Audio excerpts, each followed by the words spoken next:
Tonight's speaker, Sean Caulfield, is a Centennial professor in the Department of Art and Design at the University of Alberta.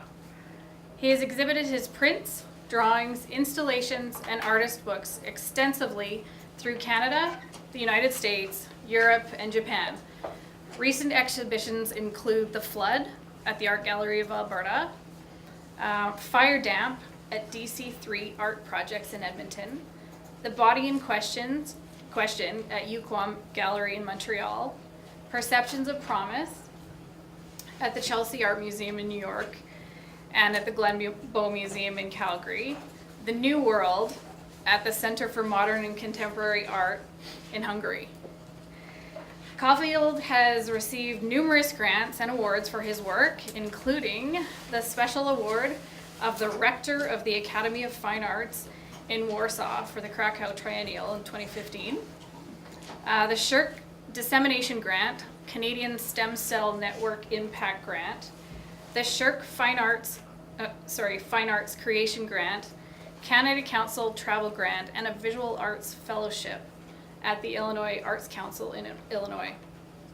Caulfield's work is in various public and private collections, including Houghton Library in Harvard, Fitzwilliam Museum in Cambridge, England, the Blanton Museum of Art in the University of Texas in Austin. And in 2017, Sean was elected to the Arts Division of the Academy of the Arts and Humanities of the Royal Society of Alberta. Sean is represented by DC3 Art Projects in Edmonton, Alberta. Please join me in welcoming Sean Caulfield.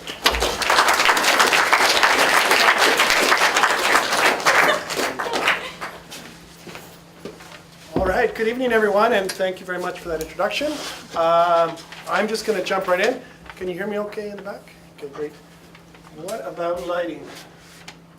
How's that? Good? Good.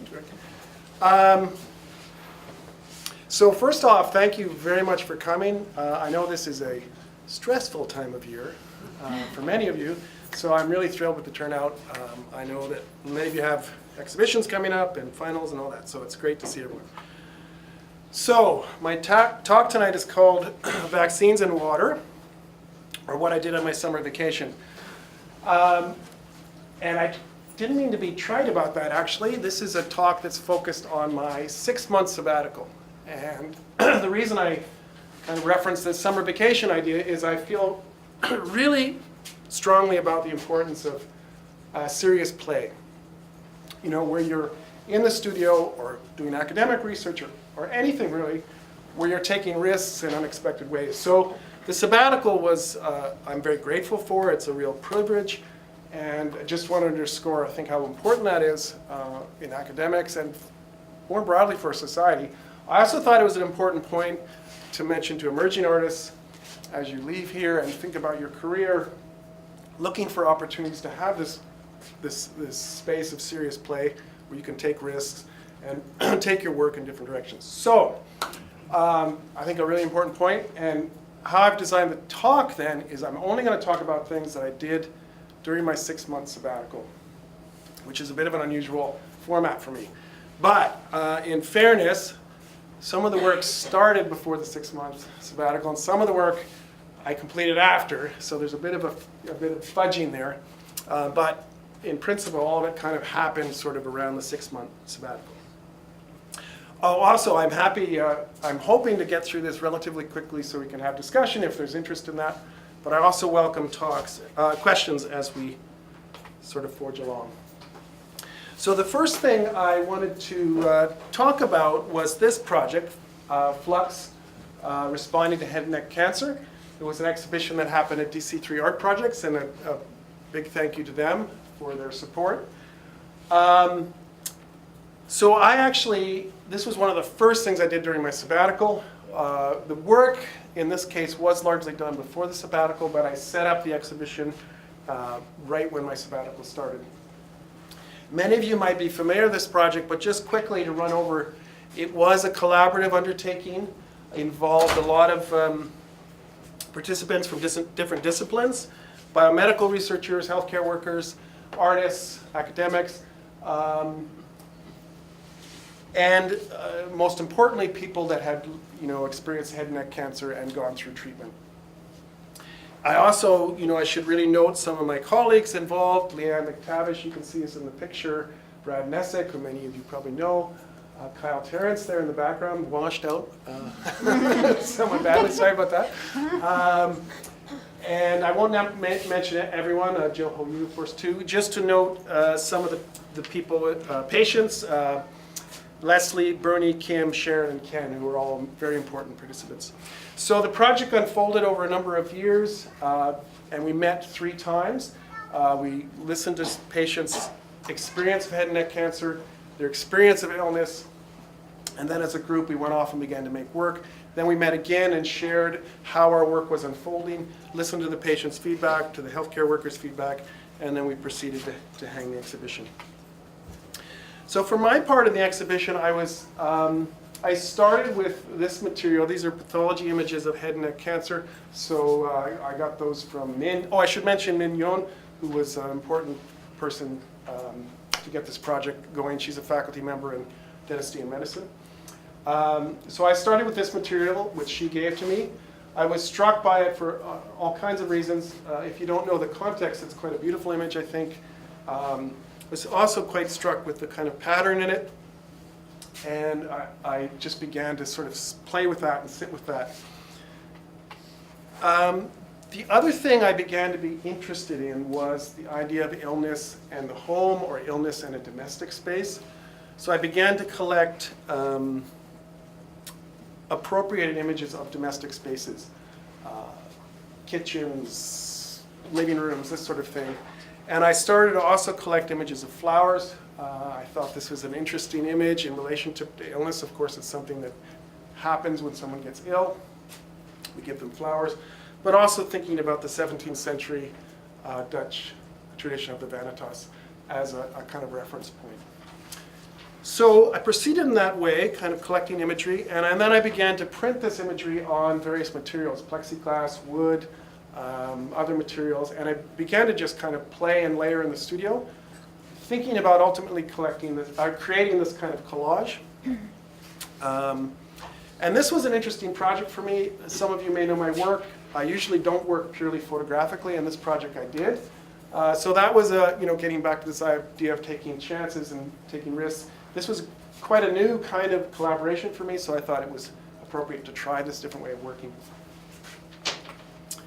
So this is a kind of side view of how it began to unfold in the studio. You can see that, again, I've started to print on different materials. So this is silkscreen on wood, that was silkscreen on plexi. And I liked the way the organic material of the, or organic surface of the wood began to interact with the photomechanical image. And I also liked the way the wood also seemed to reference that pattern that I was seeing in the pathology images. There was something about the warmth of the material as well that I think was interesting, and it affected the image in interesting ways. So this is the final work set up at BC3. As you can see, again, it's meant to be a kind of layered and collage experience for the viewer. And I think one of the most important things I realized as the project unfolded, because I was using appropriated images that were largely from kind of the 60s and the 70s, the work became, I think, also a lot about nostalgia. So the way maybe the way we think about, looking back on our life when we are in a traumatic experience or an experience of illness. So here again, you can see pathology images of the actual cancer in the mouth, and then these are other images of domestic spaces. So I think there was lots of interesting things about this project. One of the things that I thought was quite important is the way these sorts of collaborative projects can bring different communities together. At the opening, we had it was a very, very busy and packed opening, and very different kind of communities interacting that may not have normally interacted together. So I think this is one of the very positive things that can come out of this kind of collaborative undertaking. Kyle made some videos, so another thing I think is that other kinds of ways to disseminate the work can also come out of these sort of things. So he did a series of interviews. So just I won't go into great detail about all the work, but just give you some quick images and some quick thoughts on some of the other work in the show. So on the right is Brad Nessick's work, and then this is Heather Houston's work. This is Jill Ho Yu's work. It's a bit hard to see, but she made a series of very interesting, I guess, sort of drawings where she cut through drafting film.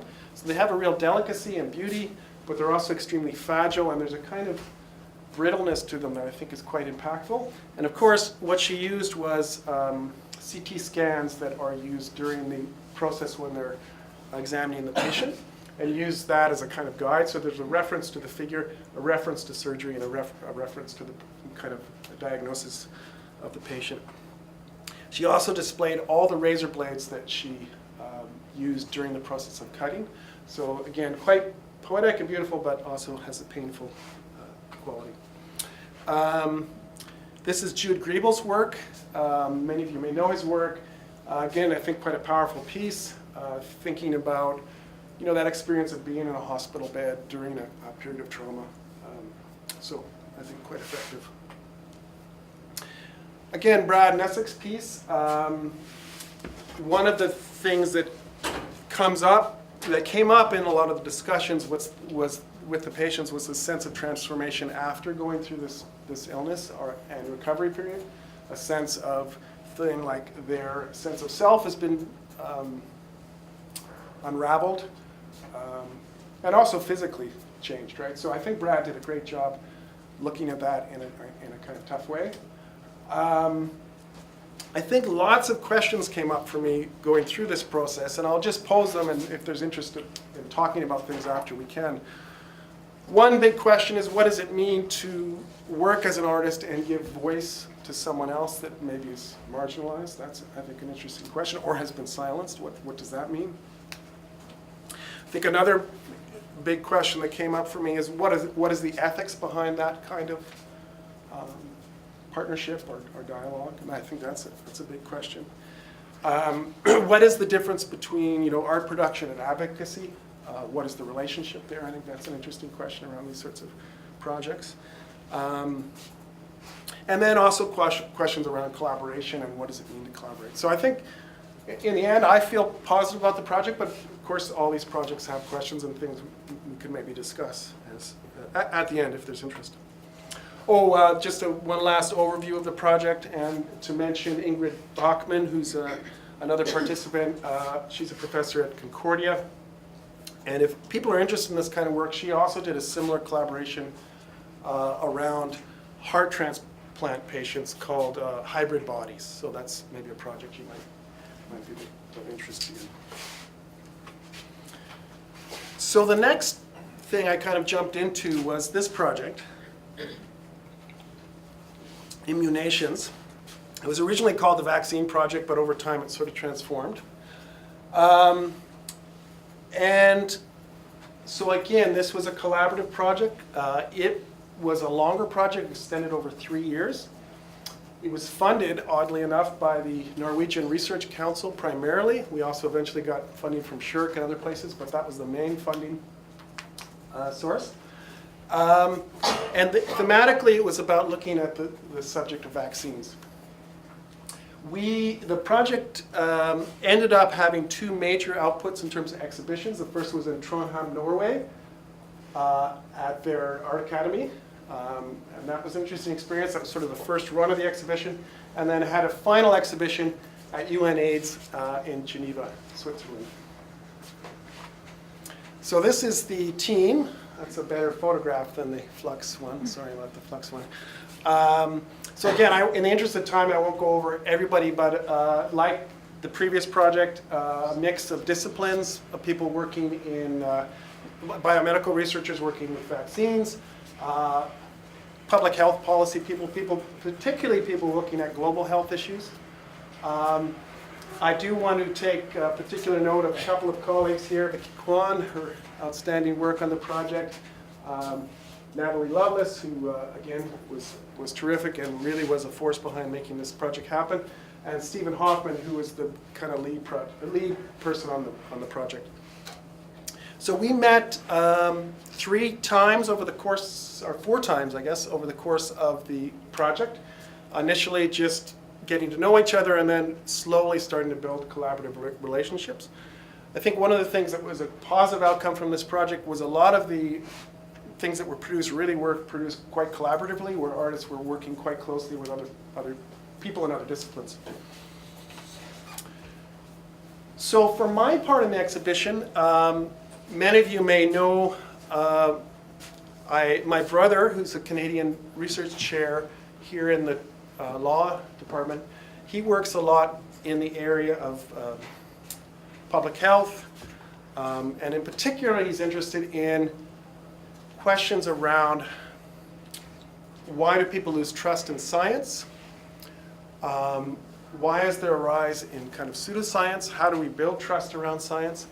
What does it mean to have, what is pseudoscience? What is science? How do we build public policy? A lot of these questions, which I think are really interesting questions and important questions. And to my mind, they're very much questions that are relevant in relationship to vaccines.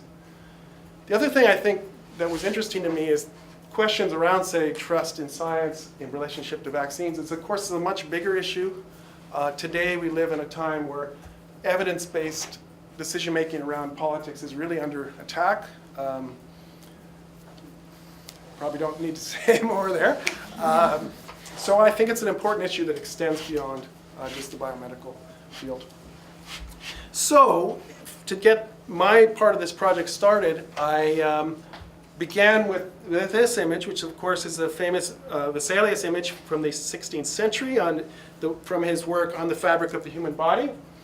And I was drawn to this one for a number of reasons. I think one of them was it's of the vascular system, so given that this project was about vaccines, that was of interest to me. I was drawn to it purely on a formal level, like graphically I found it quite compelling. But probably most importantly, I saw it as an example of an important early exploration into anatomy and empirical science in relationship to anatomy, and I wanted to kind of explore that as a kind of marker, if you will. So from that, I began to scan that image, I began to work with it digitally, play with it, and I started a series of smaller prints that were a combination of digital outputs of that original Vesalius images manipulated, and then drawings that were printed on vellum and layered over top of the image. So this looks like it's kind of one flat image, but it's actually an image with various layers of drafting film on top. So what were the things I was trying to think about? I guess getting back to this idea of misinformation, misunderstanding, different ways to think about the body. I thought about layering this kind of an empirical image with my own, if you will, invented anatomy. So these were drawings I made in the studio very intuitively, thinking about the body, but in a way that I thought was quite clear that they're invented and not real. I think another thing I was thinking about was something that in all my work I'm quite interested in, is a tension between images that are sort of playful and whimsical on the one hand, but on the other hand maybe have a dark kind of sinister side. So I hope that kind of emotional quality happens in the work. And for me, I've been interested in that for a long time because I see it as maybe a way to, as an analogy for some of the tensions people feel around, say, biomedical issues or other issues where there's trust or there isn't trust, right? What else to say about these?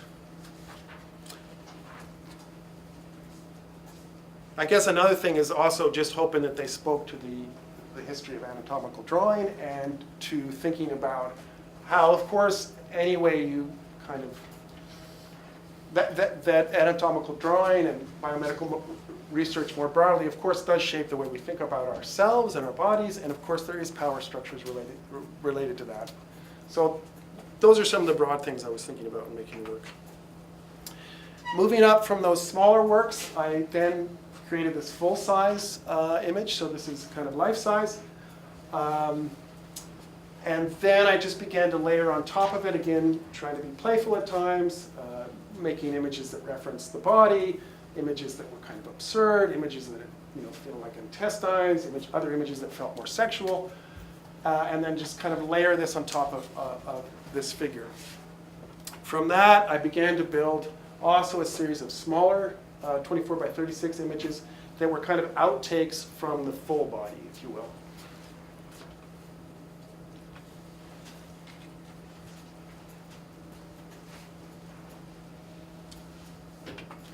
So in the end, this is what the installation looked like. Some of you may have seen this at Grant McEwen recently. It's a bit hard to photograph because it's quite delicate and transparent, but I think this is a reasonable image of it. So a couple other things, I guess, seeing it in fully formed, if you will, is I saw these sort of smaller panels as also a reference to a kind of book, an anatomical book, if you will. And I also was thinking about how there's sort of outcrops from this larger figure, and of course that's something that science does, right? It needs to kind of limit things in order to study them, which of course brings benefits, but also has problems in terms of context. So at UNAIDS, this is how it was displayed. One of the things that was great about this project is we had this opportunity to show in this very high profile space. UNAIDS, of course, is right there where decision making is happening around health, world health issues. We had the exhibition during a World Health Assembly, so really big players in terms of global health were there. So this was all really terrific and gave us access, to, again, to people that we maybe not have had access to if it was a different kind of space. So all that was great. One of the drawbacks, however, is it wasn't a traditional gallery space, and that can be challenging to work with. So I'm just bringing that up partly in relationship to the project, but again, thinking about all of you as emerging artists, there's lots of opportunities, I think, to think outside the box and to show in spaces that aren't gallery spaces, and it brings with it lots of opportunities, but it also brings challenges. In this case, challenges around how to hang work, security, that sort of thing. In the end, I think it worked out quite well, and one of the strategies we used in this project was to make sure we had one of the sort of workshop meetings of the group at the space a year ahead of the exhibition. So all the artists could kind of walk through the space, think about it, and try to make work in relationship to the space as best as possible. So in my case, there's these huge windows there. I thought maybe this is an opportunity to use those windows, to use the light that comes through the windows to make a piece that kind of responded to the grid. I also thought about the grid that was present there and hoped to make a work that responded to that too. So I hope that all that worked, but the bigger message there is I think in working with alternative spaces, there's creative ways that maybe you can think through some of those issues. Just take a drink of water here. So, again, in the interest of time, I won't go into a lot of detail of all the artists' work or all the team's art work, but I'll touch on a few things because I think some interesting things came out of the project. One of the things I'd say is we looked at vaccines from a number of different perspectives, so I think the topic got addressed from a lot of different angles. This is a screen or a video shot from a work that was produced by Alison Humphrey and Caitlin Fisher. And their idea was to create a kind of fictional narrative in which people could get shadow pox. So you'd enter into this booth, you'd start to get kind of attacked, if you will, by the shadow pox, but it was interactive, so you could work to pull the shadow pox off your body. The other thing that was interesting about their project is they worked quite closely with Stephen Hoffman and worked out a narrative in which how you got infected or how this disease impacted you changed according to what part of the world you were in. So if you were in a country that was wealthy, you wouldn't get as affected as if you were in a country that was developing. By the way, Vicky, you're here, so if I'm skipping anything, you speak up. Okay. Another quite interesting project was by Kaizu Kashki, and she did a video in which she interviewed vaccine-hesitant parents and then interviewed doctors and explored that whole question about vaccine hesitancy. I think it was a really interesting piece, and particularly because she started the video with the interviews first and then went to the doctors after. And I think that set up a really respectful relationship with those people that were vaccine hesitant, and at the same time provided the doctors a kind of forum. One interesting strategy I think that she did, just artistically, was she asked the parents to actually shoot the video of their children. She didn't want to do that. She didn't feel that was right, so she got them to photograph their own children, and then she edited that. So I thought that was an interesting way to kind of work with the parents. Patrick Mann did a kind of installation piece where he looked at the question of how art and design might be employed kind of in a more practical, on-the-ground way. He called these dissemination stations. Do I have that right, Vicki? Yes. Yeah. So thinking about, the ways that these might actually practically be used to think and talk about vaccination. Within the structures themselves were sound pieces that looked at a number of issues around vaccination, the history of vaccination, sound pieces that kind of explored anxiety around vaccination, etc. There was also a project that was a collaborative project between Rachel Knowles and Mkurtich Tonoyan. Do I have? Yeah. He's from Armenia, and she's from the UK. And they actually worked closely with students around the world. So there was a number of schools involved in this, and they produced a wide range of material ranging from posters that were about advocacy to more expressive pieces. And of course, I'm not sure if there's any of the students here, but some of our students were involved and produced interesting works for the project as well. That ended up in a large-scale kind of zine, and it also ended up in material that could be distributed, and a number of different installations. Vicki Kwan produced a really interesting piece that was an archive of historic material around vaccination, photographic imagery, posters, that sort of thing, and from around the world. So this was great because it was kind of acted as a nice counterpoint to the other work and gave context to the rest of the work. So again, one of the things I think that was great about this experience was having it at Global Health or World Health Assembly, having it take place at this kind of global summit, and again, allowing us to have access to and dialogue with people that, of course, we maybe normally couldn't have. This is the First Lady of Namibia talking to Allison about her Shadowpox piece. Other figures that were there, the Canadian Health Minister was there, so again, I think it was great in terms of kind of that sort of dialogue. So again, just to end in this part of it with some questions, I think things that came up in my mind from this project, again, what is the difference between advocacy and art? What's the difference between propaganda and art? These, I think, are questions that come up around projects like this. What do you compromise when you create work that's so focused on a particular issue? Is there dangers in that in relationship to kind of more open forms of expression? And again, lots of questions I think come up around collaboration, its benefits and its challenges. One thing I want to note that I think was interesting about the project was we did in the end decide to list all of the people involved in a particular project for the work. So on the wall there would be everybody that was involved, it wouldn't be just by a piece by Sean Caulfield, it would be, I would be listed and the other people that were involved that were listed. So that's an interesting kind of shift where that's not typically the way that artworks are sort of produced or talked about. A side project that came out of this sort of whole thing was I worked also again with my brother on another project, and I hoped that my project or my piece in the exhibition, I intended it to be quite open. I hope that it did circle around questions around vaccination, but it's meant to be an open work, and we can talk more about what that might mean.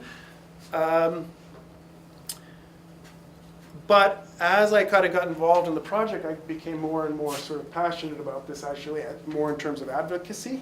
So my brother and I made this book, and I did participate in the book in providing images. But I also worked a little bit as a kind of art director and invited a group of artists to get involved. So the text is by my brother.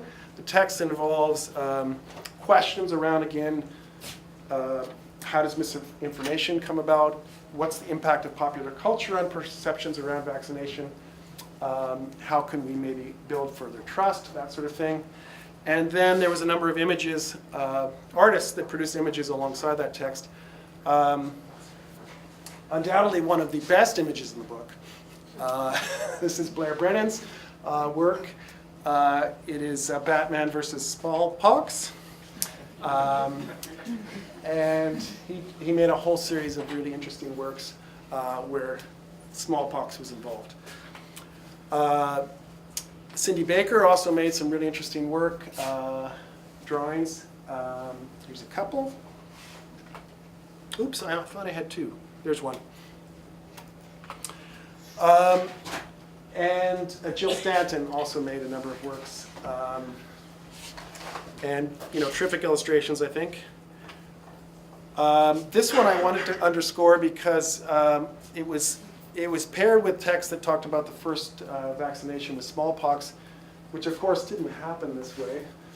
So even when you try to, do advocacy, misinformation can arise. And I also thought it was an interesting image because Jill, I love her drawings, but they're very creepy, right? And so how effective this is in terms of positive messaging. But maybe that's good, and maybe it reflects the complexity around these things. That one's a bit more positive, right? So, okay, so that was that project. And now I'm going to just end with the last project I did during my sabbatical. I did not do this during my sabbatical, but I wanted to talk about it just in relationship, just to give some context, because the work I did work on through the sabbatical came out of this. So this is from the exhibition at the Art Gallery of Alberta, The Flood. And the work I produced really thinking about, lots of things, but I think one of the main driving forces behind it was thinking about the anxiety we feel in relationship to dramatic ecological or environmental change. So the anxiety that results from forest fire, from flood, and how that's, of course, linked to lots of pressing issues today in relationship to environmental change. Again, on many levels, the work is meant to have an open quality and that viewers can come at it from multiple perspectives, but those are some of the broad things I'm thinking about when I made it. The work draws on a range of sources for motivation, including Durer's 15th century prints from the Book of Revelations, 20th century German expressionist woodcuts, as well as contemporary manga and comics. So out of that project, I just became fascinated. I just missed one important thing here. I also, some of this came out of my experiences with my wife, who's Japanese, and we traveled to Japan shortly after Fukushima. And of course, that was a very traumatic experience for everyone in the world, but particularly people in Japan. So that was very much on my mind as well. Also thinking about, of course, our situation here in Alberta in relationship to oil extraction. And interestingly enough, this was up during the forest fires in Fort McMurray. So those things were also in my mind. So with that in mind, I go back to this image. And so I was starting to do research, thinking about what my next project was going to be, and I was reading a lot about the radiation in Fukushima. And then I started to read about radiation events in other parts of the world, and I came across this image, which I found striking and beautiful and horrifying at the same time. Many of you might know about this, but during the end of the Soviet period, the Soviets began to dump large amounts of radiation and nuclear waste into the Arctic Ocean. And this is an example, actually a positive way of attempts to kind of deal with that problem. But I'll just read briefly a newspaper article just to give you a sense of the nature of this kind of crisis. So the Russian government has recently provided a tally. They sunk 2 submarines, 14 reactors, 5 of which contain spent nuclear fuel. 19 other vessels sunk with radioactive waste on board, and about 17,000 containers holding radioactive waste. So it's a major kind of concern. The last known dumping occurred in 1993, so it's also relatively recent. So I'm looking at this material, and I think you can probably already sense from some of the other work I've made, when I draw on this, I'm not trying to kind of make work that's directly about this. I sort of draw very broadly on this material and then kind of respond to it in a more open way. So my submarine became a tree, maybe not quite as threatening. But again, looking at that kind of initial source material. So these are a number of prints that I made sort of at a research stage, if you will, responding to that kind of image I just showed you. I mean, a number of lino cuts, just thinking through things, thinking through shape, thinking through kind of ideas. So not to point fingers only at the Soviet Union, of course, the West was equally problematic at times. This is a famous photo, you probably are familiar with it, from the crossroads tests at the Marshall Islands. So I'll just read you another brief quote from the Commission for the Comprehensive Nuclear Test Ban Treaty Organization. So on July 25th, 1946, the United States concluded the first ever underwater nuclear explosion test. It was called Test Baker because you probably needed to know what would happen if you blew a bomb up under the water as opposed to above the water, right? I'm joking partly because I don't know what else to do, right, in response to this sort of thing. So this was at the Bikini Atoll in the Pacific Ocean, and it was the fifth of over 2,000 nuclear explosions conducted to date. So this was 2015, so of course there's been other tests since then. So the result of the test was all the pigs and most of the rats on the ships died either from the blast or from radiation exposure. Of the 57 target vessels, 8 either sunk or capsized as a direct result of the explosion. 8 more suffered extensive damage. Most of the remaining ships were highly radioactive and remained so despite decontamination efforts, which consisted of scrubbing or spraying the decks. The main result was to expose those involved to radioactivity. So these are the people trying to decontaminate the ships, of which the Baker test had produced considerably more than able. Most of the surviving vessels had to be subsequently sunk as too hot to handle. So just thinking about this material, taking it in, wondering how it might be used.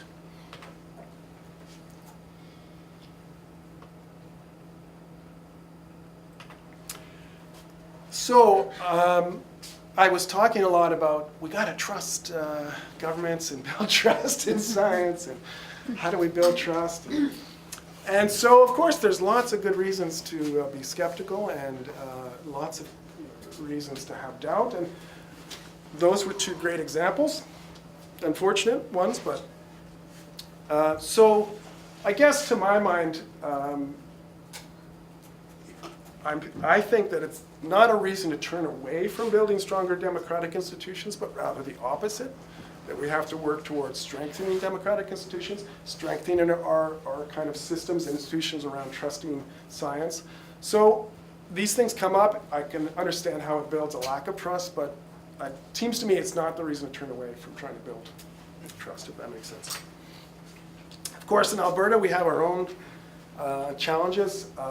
This is a bit fuzzy, apologize, but there are tailing ponds around Fort McMurray. We're all familiar with this, so I won't go into great detail. I just will read you a short quote, though. So this is an article from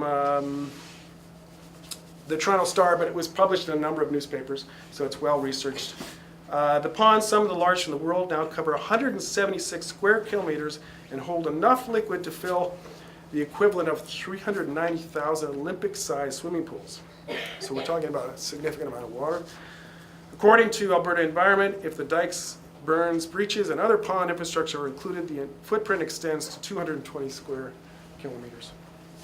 So again, I know you're familiar with this, but it's kind of interesting to get the actual documentation. So one of the things I guess I think about in relationship to some of those kind of crises that we're looking at is the role that storytelling, art can play in reflecting and thinking through some of these problems. Not necessarily even to provide, say, answers, but to provide a place of contemplation, and maybe even provide a space to think through the anxiety that we might feel in order that other conversations might happen. This is, of course, Doré's famous engraving of Dante and Virgil crossing the river Styx, and the river's full of the wrathful, including, I don't know, you'll have to forgive my Italian, Filippo Argenti? Did I have that right? Filippo Argenti? Sound close enough? Anyway, you may know from reading the Inferno that Dante acts quite violently towards that poor fellow and actually hits him. And many people talk about that in relationship to Dante's politics, in relationship to this person being on the opposite side of the political fence for him. But I think it's an interesting allegory that talks about how we, beyond that, I think that's certainly present in the work, but how we deal with trauma as a society and how we think through trauma. And it's an example of, I think, storytelling that tries to explore that. So in addition to doing all that stuff, I spent a lot of the time on the floor carving wood. And this was partly a response to the big project I had made at the Art Gallery of Alberta, just out of practicality, having to build these panels that go together and carve. So over time, I became interested in actually having to walk over this object, that this was an object that felt like a landscape. And of course, I'm doing this research on water.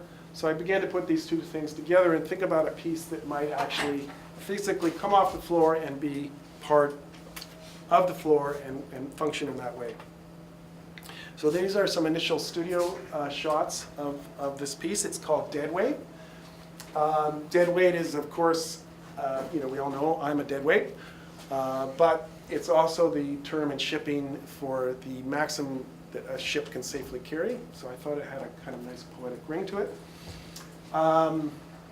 So I began to just carve this. First I built the boat, and then I began to carve the surface around it. And then I placed these sort of charred branches in it. And I want to thank Roy for the branches. Thank you, Roy. And here's an installation view of it that was just put up at the Vernon Art Gallery. So I think you can see it on the back wall is a piece that sort of loosely references a tree with a kind of organic shape that might reference a cloud or maybe an explosion. The piece comes down, and then there's the floor piece with the ship. And in the front of that is this sort of sign, or I thought of it as a sign or signpost, or perhaps a lighthouse. Another view of it.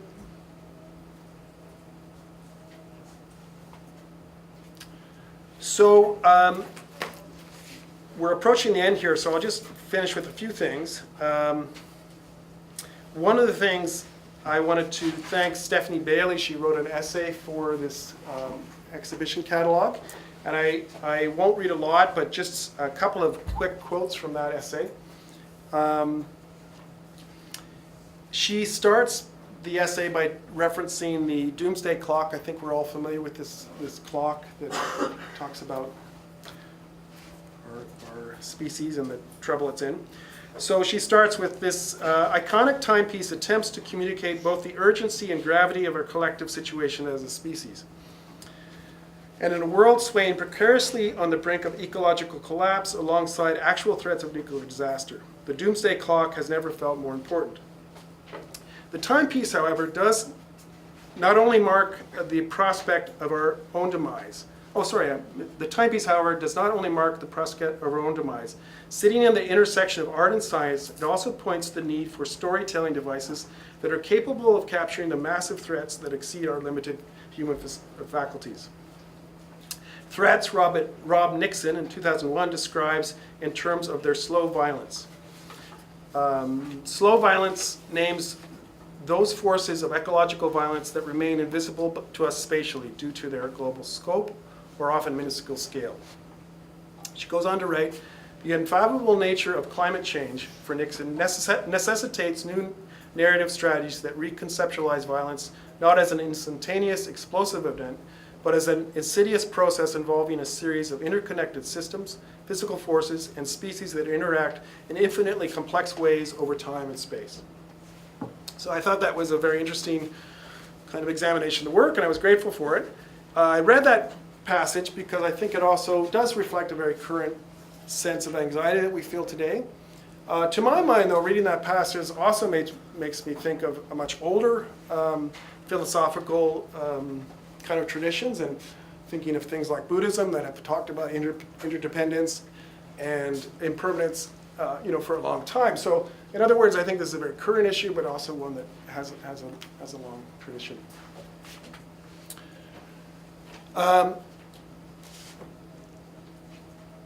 The boat itself, I hoped had a couple of functions. I mean, it has somewhat of a grave-like quality, so there's a sense of a memorial, perhaps. I also hoped it could fluctuate a little bit between both being kind of having negative feelings around, sort of loss, but also perhaps hopeful in the sense that it is traveling forward.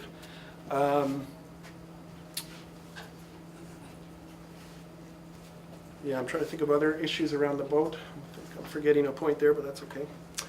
I mentioned Buddhism, and I think one of the things I look a lot to Buddhist art, particularly recently to Buddhist temples and their use of material. Wood carving, I've become more involved in carving recently. And one of the things that is of interest to me in these structures, and often in the imagery, is the way a lot of them fluctuate between reading as the material they are, i.e. wood, and then also reading as an image. So there's this kind of fluctuation. Now this isn't something that also only happens in Buddhist art. Of course, other traditions have this kind of play between material and image. But it's something I'm interested in these spaces, and something I try to employ in this work as well, where you're quite aware of material, I think, of the wood, but it fluctuates, and you can also see image. And of course that as a kind of metaphor or analogy for change, impermanence, instability. So I think we're approaching the last image. I'll end with a question. These panels, each panel is 42 by 84 inches, which is a very important dimension. Does anyone know what that represents? Really serious, important dimension.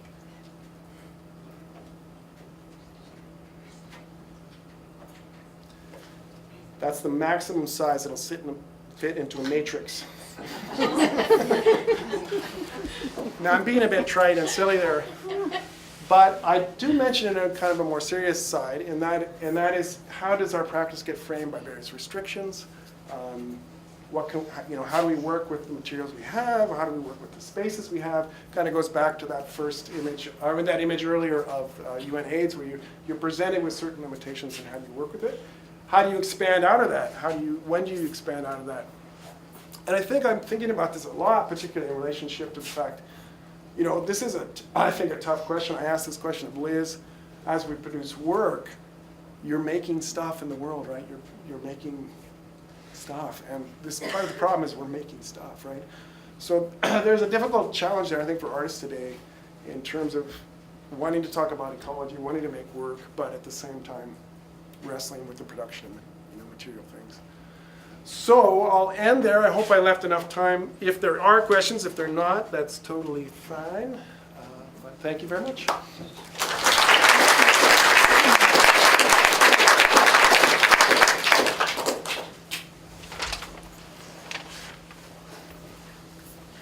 Thanks, Lyndall. That was great. I really enjoyed hearing you talk about your work. But one thing maybe I missed, when you did the piece in Norway with the group of people, you talked about it being collaborative. Yes. And you did show, I think, at least one work where you said two people Yes. collaborated.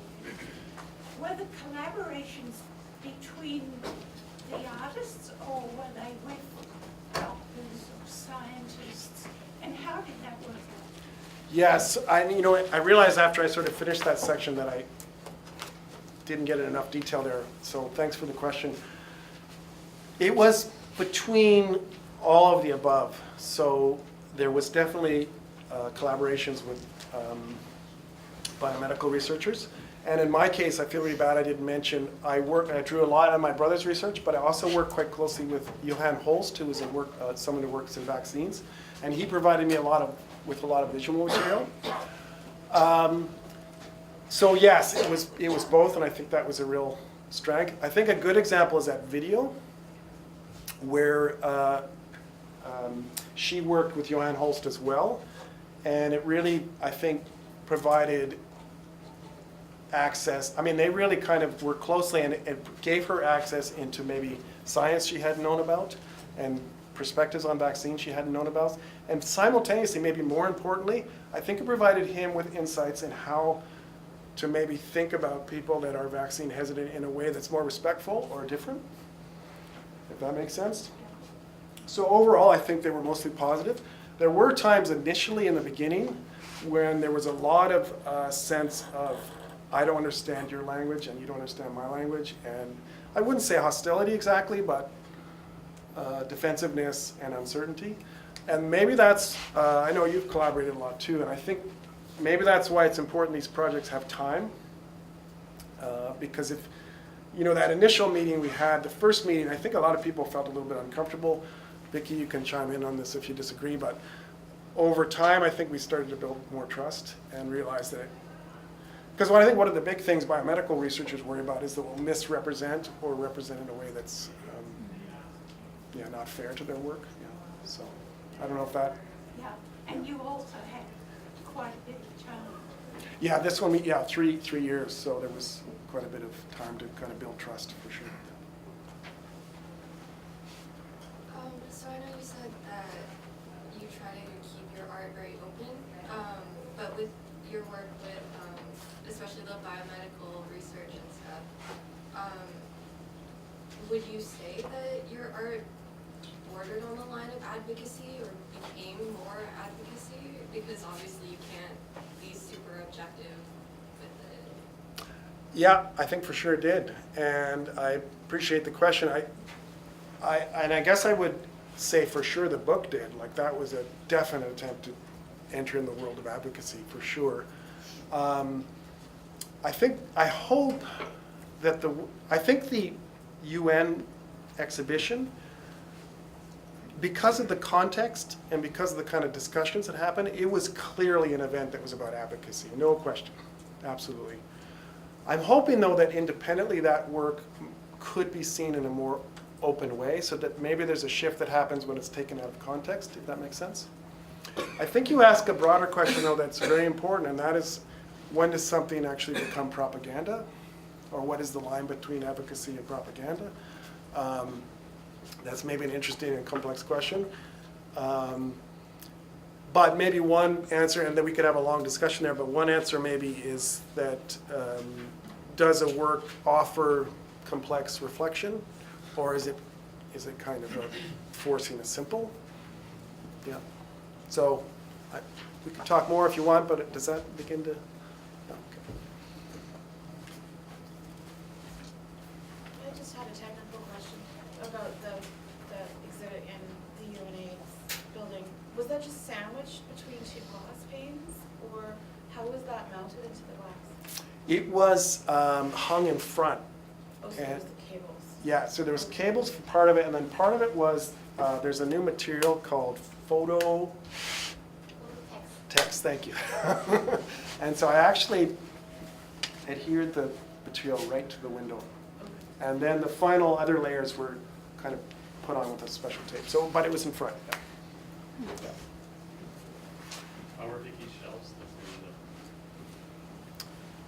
Do you really want to know? the Yeah. Okay. We constructed, Did they say have the link of the show?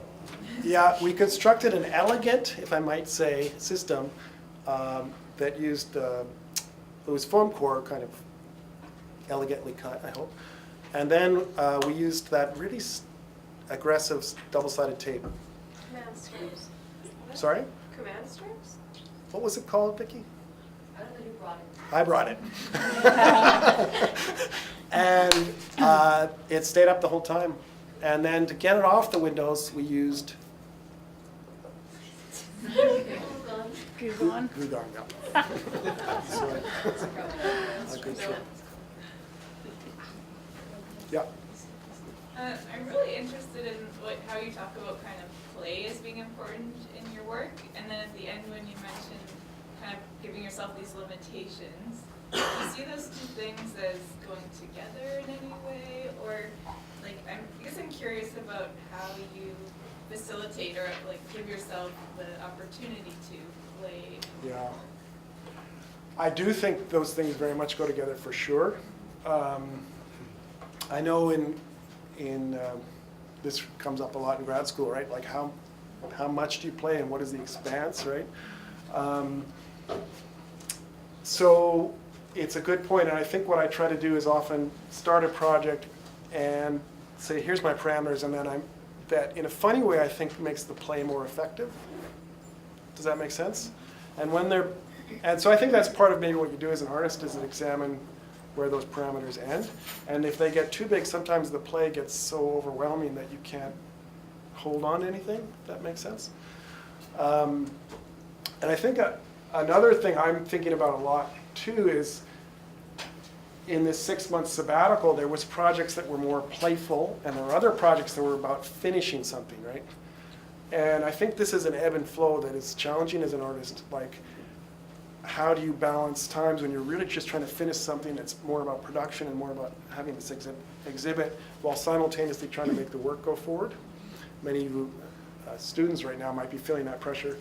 But over time, I think that's a difficult balance to kind of work through. One of the great problems, of course, and I think I've certainly been guilty of this, is because you are under pressure to produce work to show, there's not enough innovation. And then vice versa, if you're innovating too much, you don't have a kind of thing anything to show, right? I have a question about interdisciplinary collaboration. The premise is that people coming from different areas bring something to the other. Can you talk a little bit about how what we do as artists becomes most useful for, like the medical community, for instance, when you're working on a project like that? It becomes mostly what? How is it, does the work done, the research done by artists, does that end up affecting the way, say, medical scientists think about what they're doing? Because they're used to doing things that are I see what you're asking. empirical. Yeah, So, yeah. So I think that's a, experience with this, so I'm sure there's some ways that it's more effective. yeah. I think it's a great question. My mind is racing, of course, to find a good example. I go back to the video piece in which Kaisu and Johan worked together. And she was actually initially herself vaccinated, working with someone who's a vaccine, works as a biomedical researcher in vaccine. So there's a really interesting collaboration happening there. And I think her willingness to kind of approach dialogue was so surprising to him. He never would have thought to kind of interact with patients in that way. That it really opened a door for him. And vice versa, I think she kind of shifted her thinking. So I think it's a good example of a kind of sincere collaboration. And again, Vicki, I welcome insight there from you. Another one I might give, going back to the Flux exhibition, was, and Kyle, again, look to you for thoughts. There was a point in the middle of the project where we showed what we had done to the biomedical researchers. And they thought, there's no way you can show these to patients. Like, forget it, this is way too traumatic. This is what we made, So then we had a follow-up meeting with the patients, and their response was very, very different. Their response was, no, actually, this is precisely what. So maybe that's a good example too. And I don't mean that in any way to be critical of the biomedical people. They have a very difficult challenge. That's not meant to be a criticism in any way, but maybe it is an example of a way of opening that can happen through that kind of collaboration. Having said all that, I think there's lots that we have to be careful of as artists. I think you can fall into a trap where you're producing work, you know, the advocacy thing comes up, that you're only promoting a cause, or you're the kind of face of biomedicine, or, you know, so that's the negative side that I think can come up. So I think you have to be cautious of that.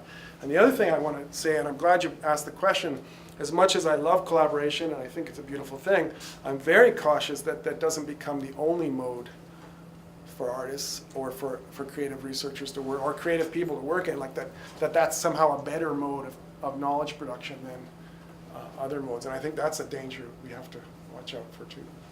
Does that? Oh, I see. Yeah. Yep. You said at almost at the last time of the talk that you were concerned about that we are making stuff, and that is something that I've been thinking for a few years. So how do you, what do you got, like, for example, you see the space that is in the floor, and do you think about it when you're creating something like as of now, or does that limitate your creativity? Yeah, I mean, I think it's a hugely important question, and I do think about it a lot. I don't think I have a good answer for you, but a couple of things roll through my mind. One of them, this is not really answering your question directly, but I think it's an interesting point to bring up, and then I will try to answer more directly. One of the things I think about is teaching here, we're using all this digital technology, and some of our Epson printers broke. The heads broke. And it was more expensive to bring someone in to replace the head than to replace the entire printer. Blows my mind. Now, maybe we didn't communicate somehow, or whatever, we got it wrong, but we had to replace the whole printer. Anyway, how does that relate to you?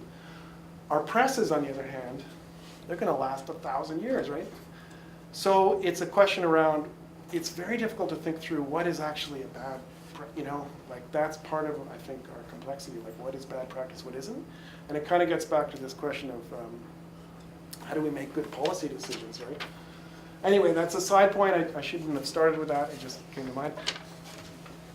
I think one of the things I think about in relationship to this question is I was on a panel once that was all about kind of ecology and art, and a lot of the people on the panel only made work through recycled material or material that was reusable, and I think there were some really interesting projects. One of the questions that came up out of that, though, for me is what happens if that A isn't your sensibility, or B, you're not producing very good work or very impactful work. So I think this is one of the questions. What you have to balance what you're making as having impact and fostering dialogue while. Does that make sense as a question? But the other question that the other thing I think about, which is really tough, is I just think you have to kind of come at your practice, and you have to have a certain amount of faith that it's worthwhile, because there's so many things that'll stop you from making work, right?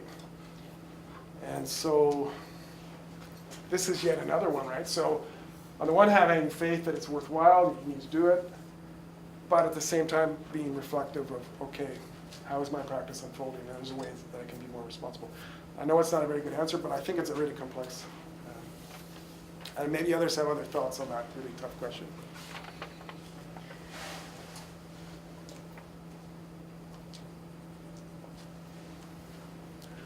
Are we done? I have one final thing to mention. My French students are having a show at SNAP, opens Friday. Come out. It'll be great.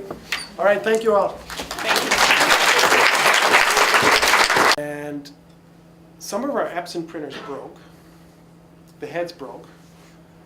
And it was more expensive to bring someone in to replace the head than to replace the entire printer.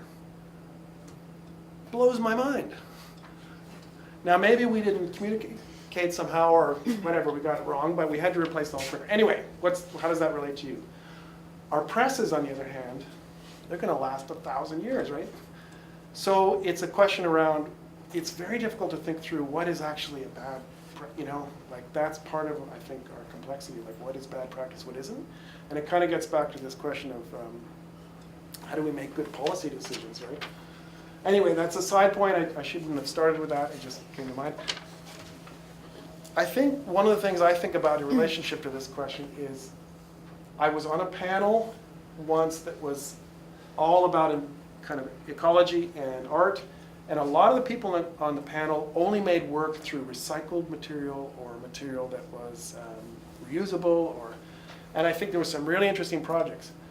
One of the questions that came up out of that, though, for me is what happens if that A isn't your sensibility, or B, you're not producing very good work or very impactful work.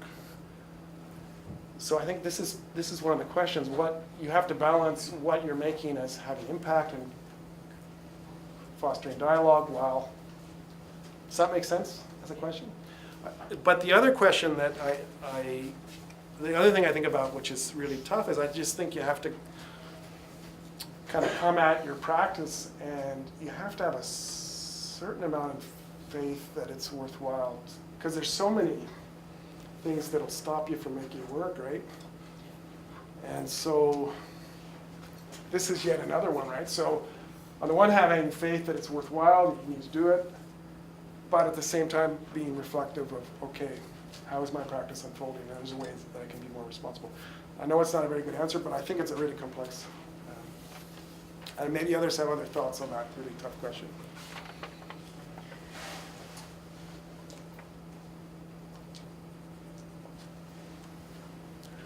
Are we done?